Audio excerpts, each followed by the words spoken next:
You care deeply about your family's health, but you don't want to have the fear of constant monitoring your family's symptomatology. And completely understand, as a husband and father of 3 children myself, this conversation is for you to be able to help dive into this understanding of exactly how we should be able to navigate our family health at home and what we can best do to help sustain the nervous systems for our family long term. Family health begins with safety and not fear. And the problem is that we can feel like we're doing everything right and still be on edge when it comes to our family's health. And this is not uncommon. Most of the time when I'm taking care of people, they feel this very exact thing. The question is, what can we do about it? And how can we reorient our minds around orientation and rhythms versus checking the boxes when it comes to our family health? So what's the actual problem?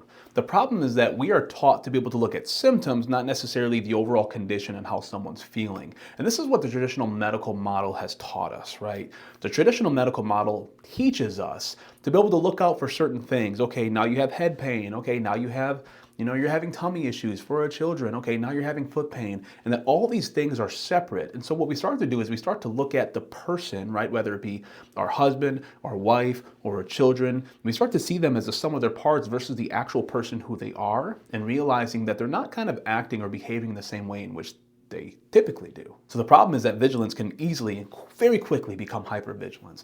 And when someone becomes hypervigilance in their family, it produces a ton of anxiety around, am I doing everything right? And or am I not doing enough? And this is a genuine issue that we want to be able to address within the mindset of our family health and our family dynamic. Because hypervigilance can lead to a nervous system overload, where essentially your body is trying to process all this different information that happened in the past, information that's currently happening now, and information that's going to be happening or could be happening in the future. And that's what anxiety is, right? Anxiety is just being nervous about what could happen in the future, or we're playing the scenario in our head of the past, but we need to be present and be able to understand exactly what's happening right now. Right here is an important part to be able to talk about our children. You see, our children don't necessarily know how to self-regulate. They actually learn this throughout their adolescent years on how to self-regulate, although you can teach them much younger like we are with our children.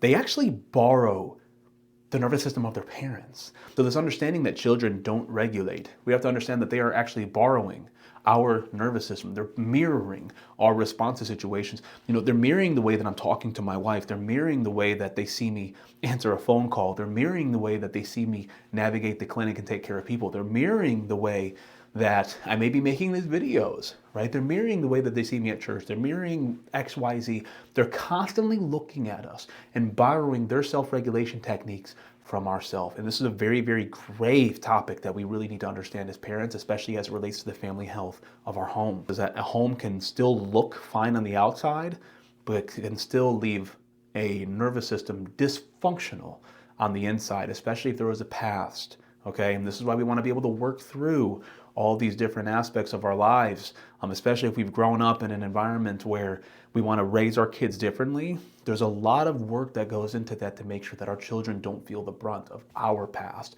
but be able to set them up for a sustainable future for themselves. Safety is communicated. It is not explained. I've sat there, I've tried it. I've tried talking to my youngest, or I guess my middle child. I've tried talking to my middle child about, reasoning. I've tried talking to my 4-year-old about self-regulating. They don't hear any of it, okay? Their brains are still primitive brains. They're still learning. Their central nervous systems are still learning.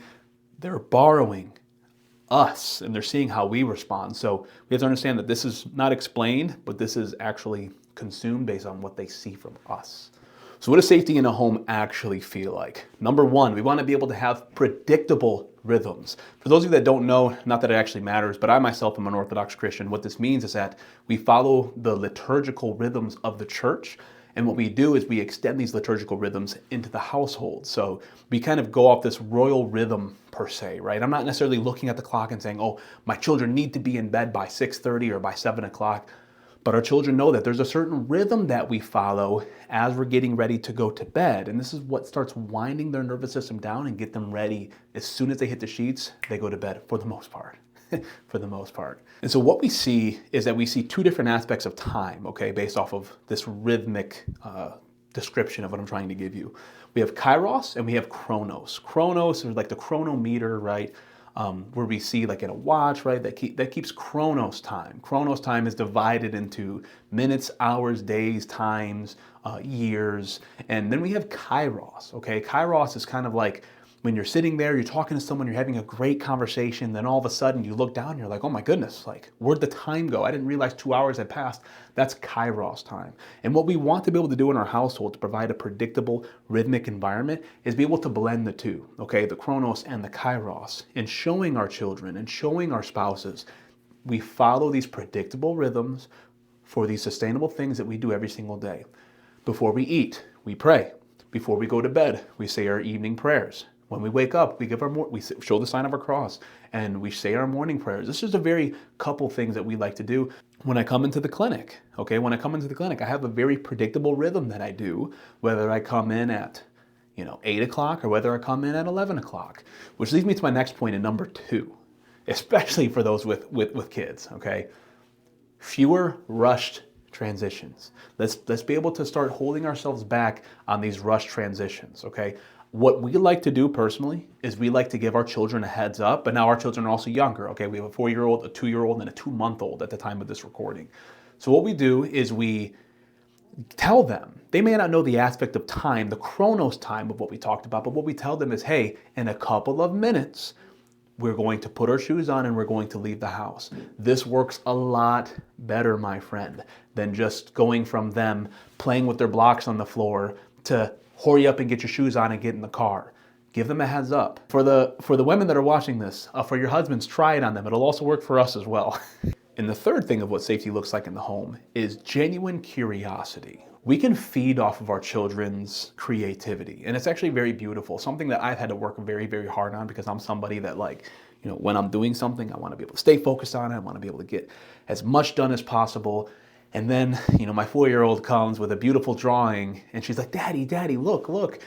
Engage in that curiosity. Because what I have found for me, especially when I'm trying to be creative, whether it's creating these videos or making a social media post or even trying to get creative in the clinic, what I realize is that this creativity from my 4-year-old and the creativity from my 2-year-old is so beautiful, and it actually helps launch pad me into more creativity for myself, because as we grow older, it's so unfortunate. We become so much more fixed mindset, right? Versus a liquid or a dynamic mindset. We become much more fixed in our mindset. And then watching our children play and watching their curiosity and engaging in their curiosity, understanding, why did you draw the picture this way? Why did you say this? Or why did you do that? Even if it's something astronomical, like trying to do a somersault in the snow or on the ice, anyway, so when we're curious, we're able to have a genuine understanding on why our children made that decision, why our spouse made that decision. That way we can help navigate them to make a better decision in the future.